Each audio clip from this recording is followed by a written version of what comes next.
The Benjamin Dixon Show is only possible with listener support.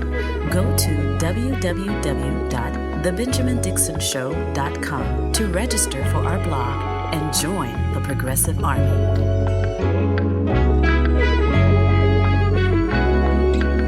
Today is Wednesday, February 1st, 2023. Thank you so much for joining me. I want to begin with a clip from the House debate that just took place in the House of Representatives.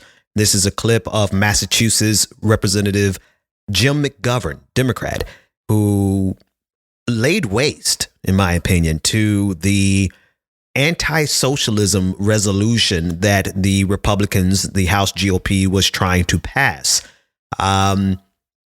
It's a work of art as he outlines why this bill is a badly written, stupid bill. I mean, I have to say that this is about the stupidest bill I've ever seen. Just a stupid bill. And let me just say to my Democratic colleagues, vote however you want on this. Doesn't matter because it does nothing at all. Oh, it denounces Pol Pot. Of course we denounce Pol Pot. I've never heard anyone say anything nice about him. We denounced Stalin. Didn't know that needed a resolution. We denounce Kim Jong-un. Well, not all of us, actually.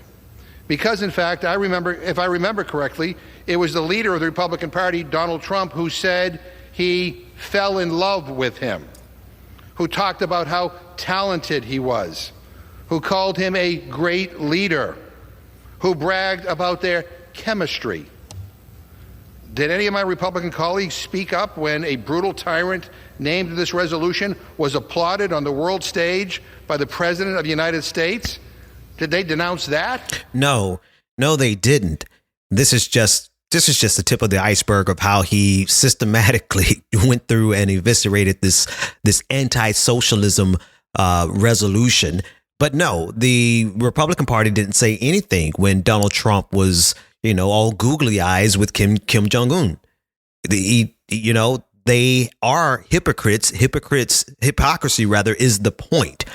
But he goes a little bit further because the Republicans here, they're doing more than just trying to signify their hatred of socialism. They're doing a couple of things. They're showing their allegiance in terms of who they don't include in this resolution. They are absolutely going after the social safety nets, the few that we have in this country. They have always gone after Social Security. They cannot wait to get their hands on Medicaid and Medicare.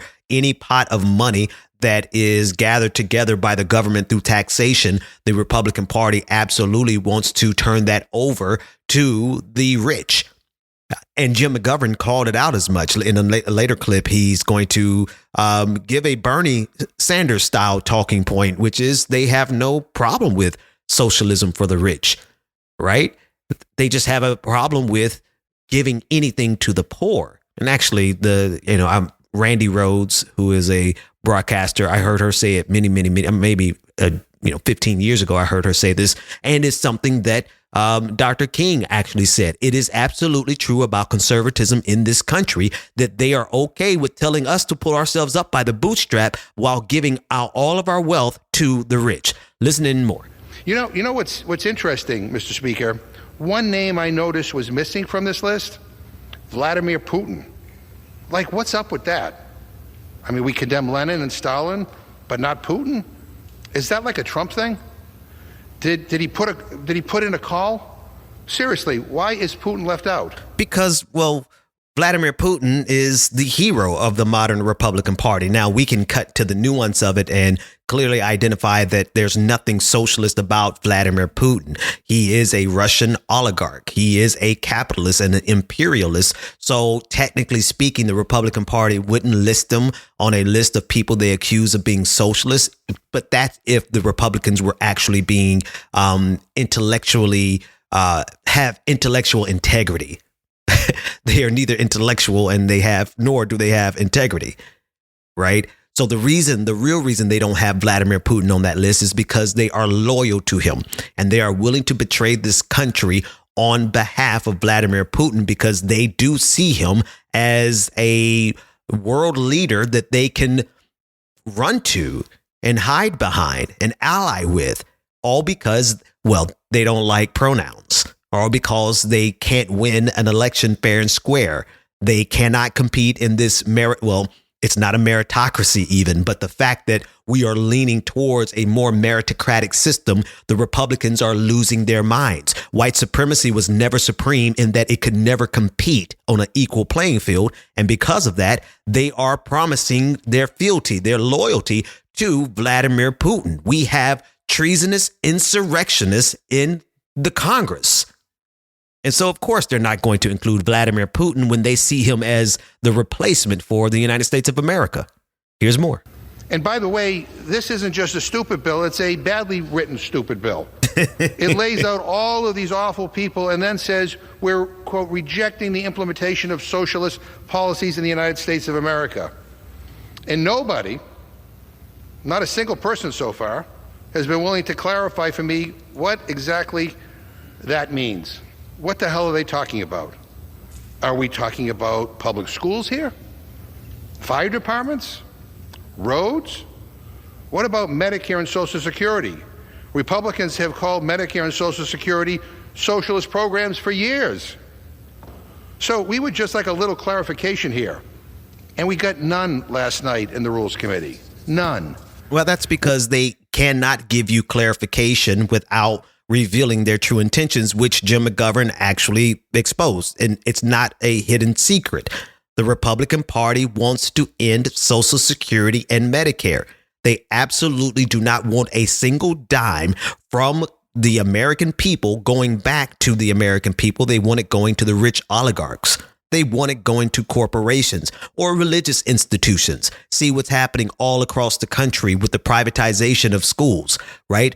I mean, that's what we may as well call it. They're taking public funds and they're going to siphon it off to private institutions, religious institutions, and homeschools. So, of course, they are going to hide their intentions as it pertains to Social Security and Medicare. Of course, they believe those are socialist programs, but they are not able to be honest about it because, well, there are just a handful of Republican constituents who, for some reason are still unaware.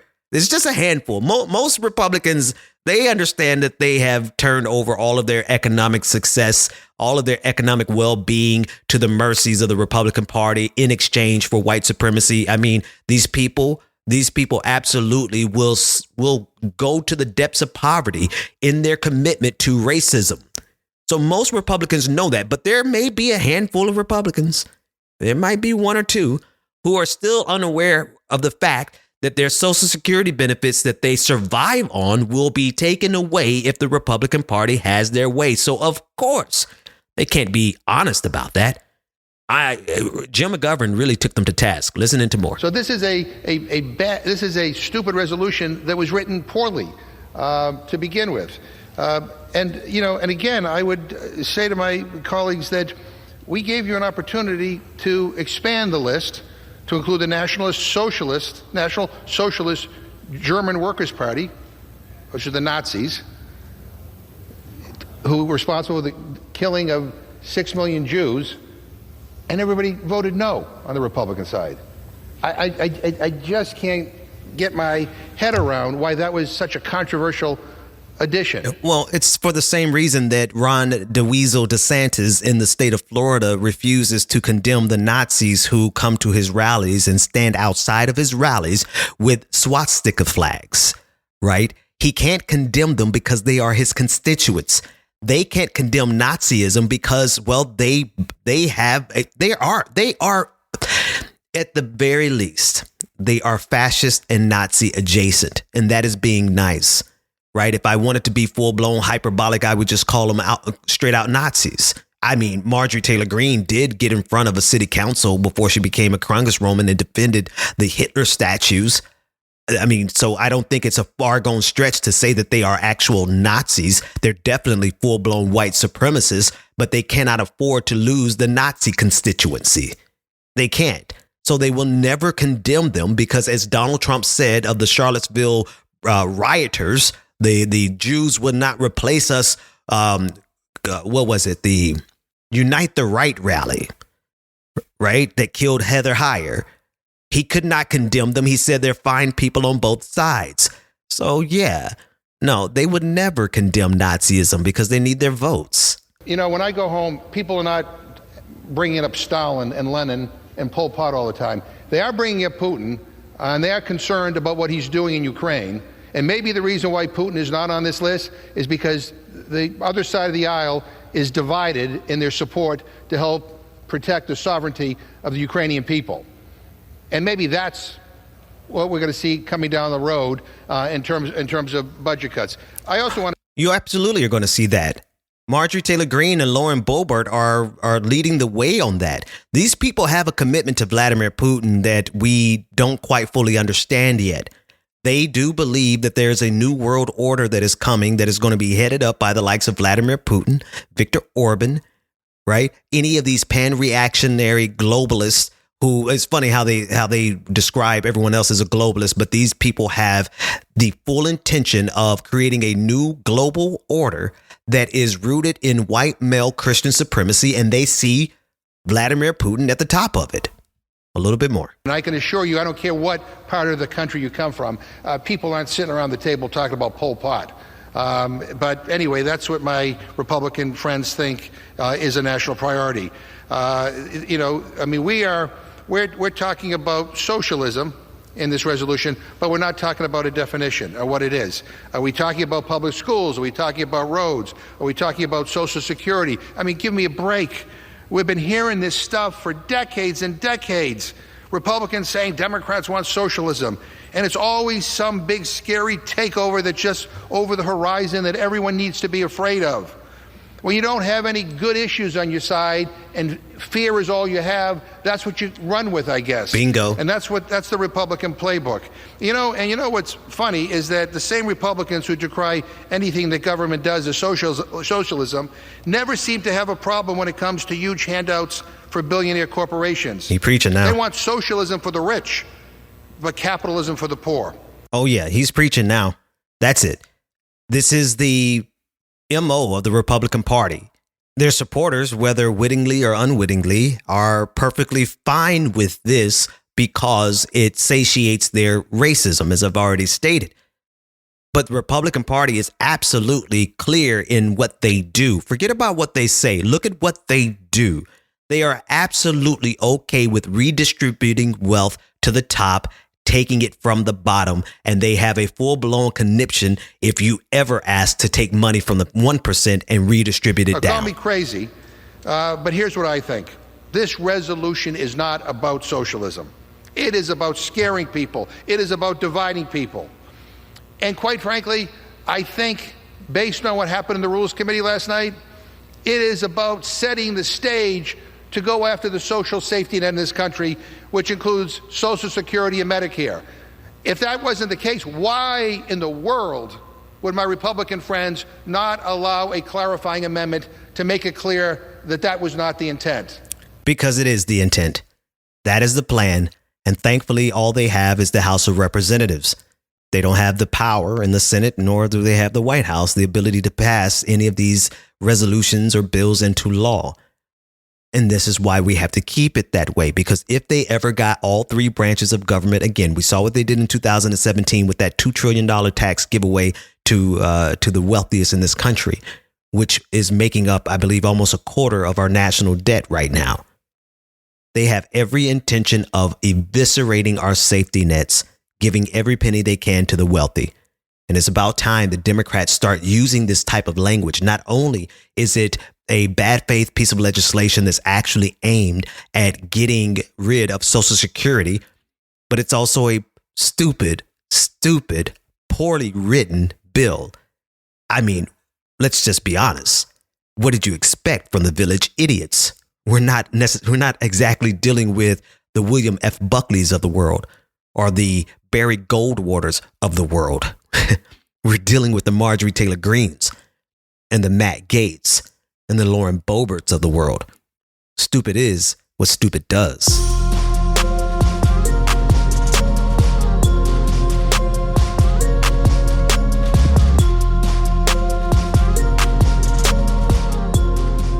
Today was the funeral services, the homegoing services for Tyre Nichols. who was killed by 5 Memphis police officers. And I actually need to increase that number to the 6 that were there, along with the 3 fire EMTs that were there and allowed it to happen. He was laid to rest today at a funeral in Memphis that was attended by Kamala Harris, Vice President Kamala Harris. And here's what she had to say. We demand that Congress pass the George Floyd Justice and Policing Act. Joe Biden will sign it. And we should not delay, and we will not be denied. It is non-negotiable. I appreciate that sentiment, but we know that nothing is going to happen. Nothing's going to happen, number one, because in the House, we have the Republican Party in charge. Marjorie Taylor Greene, who's running the House. It's not Kevin McCarthy. It's the Neanderthal. Marjorie Neanderthal Greene is in charge of the House, and she loves nothing more than reveling in her sickening white supremacy. So we can expect nothing to be done. But when we had the House, we couldn't get it done because of the likes of Joe Manchin, those who would not break the filibuster in order to get this thing passed. So I appreciate the sentiment of Vice President Kamala Harris. She's speaking with conviction, and I can feel that she's been in this spot before, in a black church before. I felt the soul of what she was saying, but it's all empty words when we don't have the power to do it now because of the Republicans, and when we did have the power, we couldn't do it because of Democrats.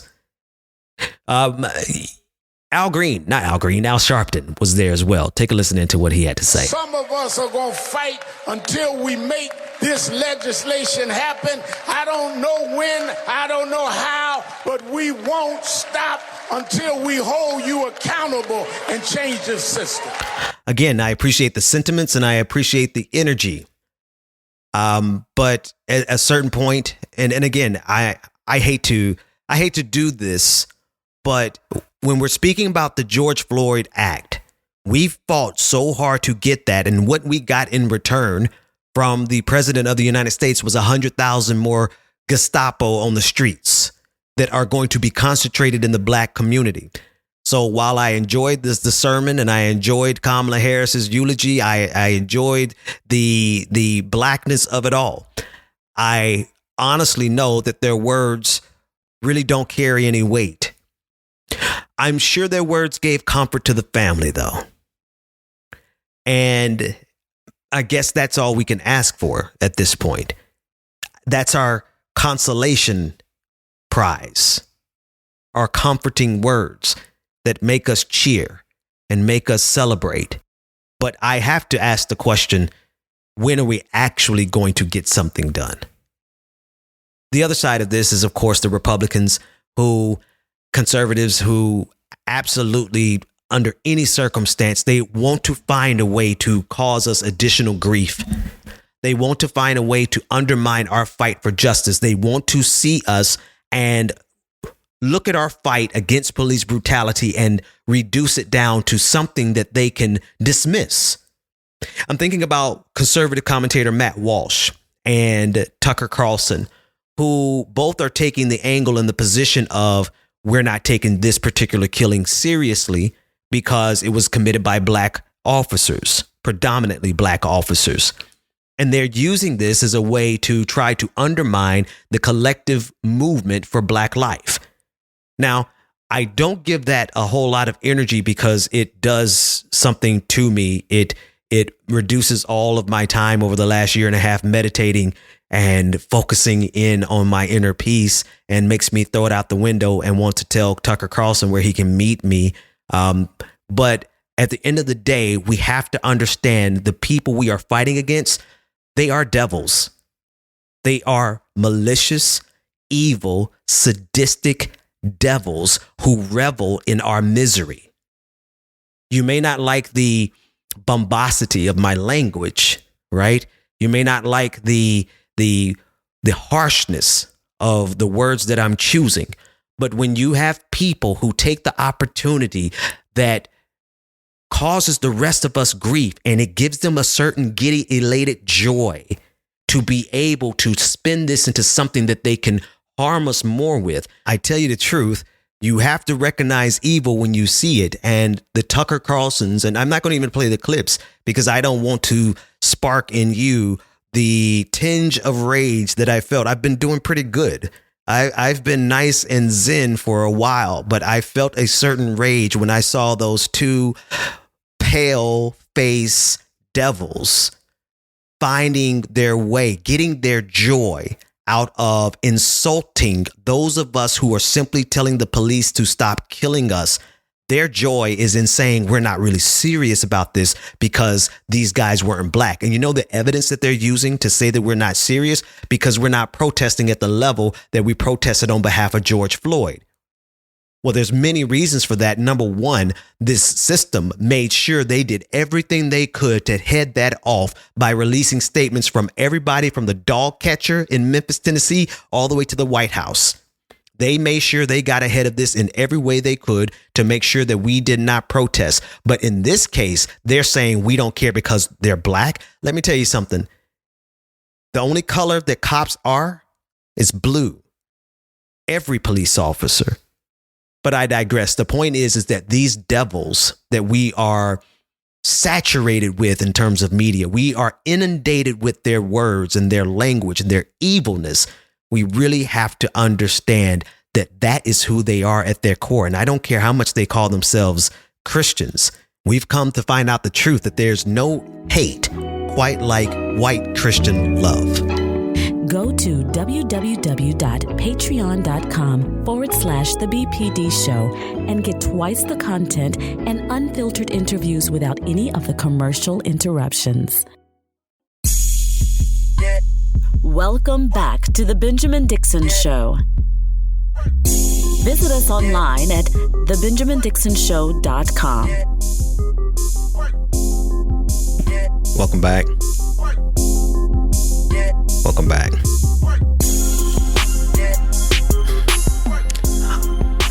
Another way that you can be rest assured that we're dealing with evil people.